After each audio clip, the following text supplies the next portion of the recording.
Hi everybody, it's Megan Zeckman. I am a part of, welcome. I am a part of Education Possible, and I blog over there with my partner, Susan Williams. I'm going to go ahead and switch this around. Hello.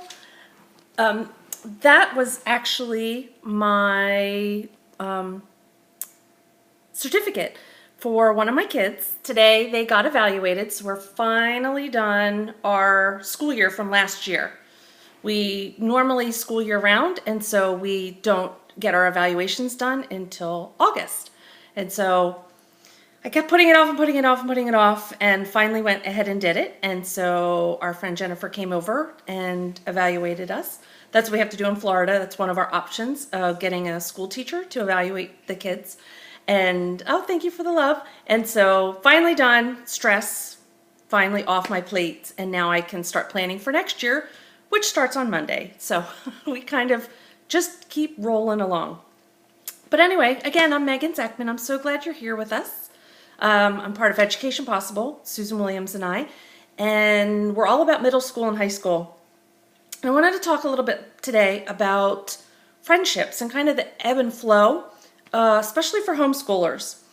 It came about, I was having a conversation with someone the other night and kind of talking about that, where we go through seasons with friendships within homeschooling. And it can be really hard because for us as homeschoolers, a lot of times we end up doing classes with friends. We do co-ops, or we regularly go to parks with people, or plays with them. And sometimes you need to break away from certain friendships, but your kids are used to doing these activities with other kids. And so they sometimes wonder, oh my gosh, what happened? And why aren't we friends anymore? And are we ever going to get any friends again? And, I just want to encourage you. I think we all go through that. I know our family has gone through that a lot over the years. There's been many tears cried at the end of school years or in the middle of school years when things just aren't working, and we end up kind of saying goodbye to certain friends or families. And you do kind of wonder, oh my gosh, is anybody ever going to come in or to take their place? Are we going to be left by ourselves? What happened? And, sometimes you miss the people that leave, but sometimes it ends up really being for the best.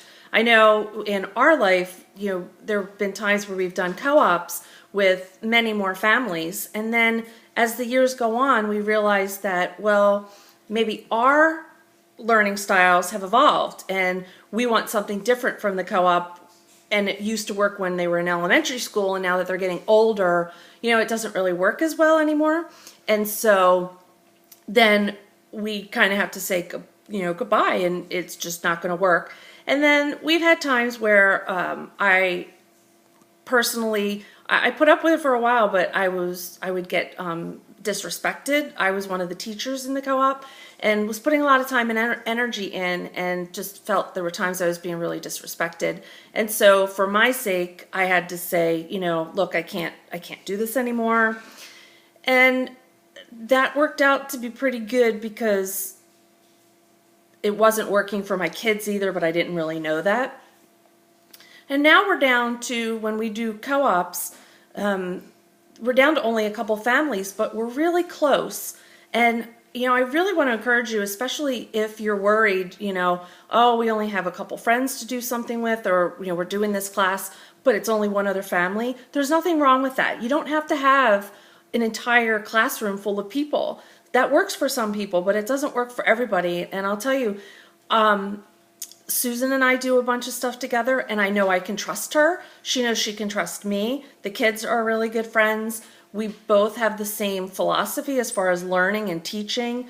We're very flexible, and so it really works for us. And I would have to really think hard about adding someone to that, because it really does work. And we do have a friend that we've done it with for a long time as well. But so, the three of us, we all work really well, and we really enjoy doing classes together.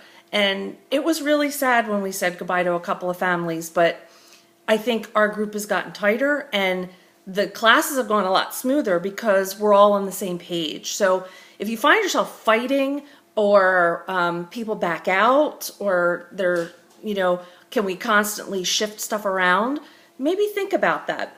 And one of the things I was told a long time ago, and I actually think it was from Susan, was you kind of look at every school year as its own individual thing. So that means look at it brand new every school year. And what worked last year, does it work this year? Does it make sense? The friendships that you have, should they go on another year? People are put in our lives for all different kinds of reasons. And that's true for our kids too. So there's times when, you have people in your life that are going to stay there forever. And then some people are in there for a year or two. And that's okay. So now what I do is I look at every school year on its own. And I say, all right, what do we want to do? What do we want to do outside of the home? And who do we want to do some of these things with? And then we look at that and evaluate. And, as much as we all like to say, oh, I want all these friends and I want all these relationships, to really care and really have these strong relationships that we want our kids to have and we want to have, you really do have a limited amount of time and energy to put into it. And so, think wisely, because some of the people that we have lost within our lives that either have moved on to something else or we've moved on to something else, other people have come in to take their place that are actually better suited for us, especially where we are now. And remember, your kids are constantly changing and evolving and growing. And so what works for them one time may not work for them in the next school year. The kids in public school are always around the similar kids because they kind of go through all of them together. But that doesn't mean we have to do the same thing. There are certainly times we want to have the same group of friends, and we've had some of them for a long, long time, but then every year we get new people within our life too, and that's kind of exciting, and it's just that natural flow, and it's hard, and sometimes the kids don't understand it. It's gotten a little bit easier for us because we've had it happen so many times where, again, a new year comes around. No, we're not doing this with so-and-so. We're doing it with this person instead. Or, well, we're not really as close to them, but, let's spend time together instead. And it's really blessed us. And my kids have gotten to see that when it's really dark and they feel like, oh my gosh, we have no friends and there's no one here, we kind of take a step back and then it's always filled. We're never alone and we always have each other. And during those seasons where we have been kind of on the, a low dip in the ebb and flow, I've really been purposeful and spent time, the four of us, our family, so that we can make sure that we're a tight-knit group, because really we're, the best people for one another because we're always together and we're always going to be there for each other. And so I want to make sure that we're a tight-knit family, and then we can kind of move outside. But people have always come back in, back into our lives, or we've gotten new friends that my kids really couldn't have imagined before. They've come from places that they really didn't think of, and they're happy. And so throughout the years, they've been able to see this ebb and flow like I've talked about, and they've been able to see that as much as you want to get upset or wonder, they can see the bigger picture of it, and they know that something great's going to come out of it. And it, most times it really has for us. And so I just want to encourage you that no matter where you are in that season, that take care of you, take care of your family, and don't be afraid to, not necessarily cut people off, but if it isn't working for you, or a certain class isn't working, figure out what you need to do to make it work for your family. And that's okay. It's a new year. Start new. Think about what's going to work for you, what's going to work for your kids, and do what you can to make it happen. So again, thanks for joining me. I'm Megan Zeckman, and I am with Education Possible, and I'm at educationpossible.com, and I try to scope every day. It doesn't always happen, but most times, homeschooling 2 middle schoolers takes a lot of work. So anyway, hope to see you guys again soon. Take care.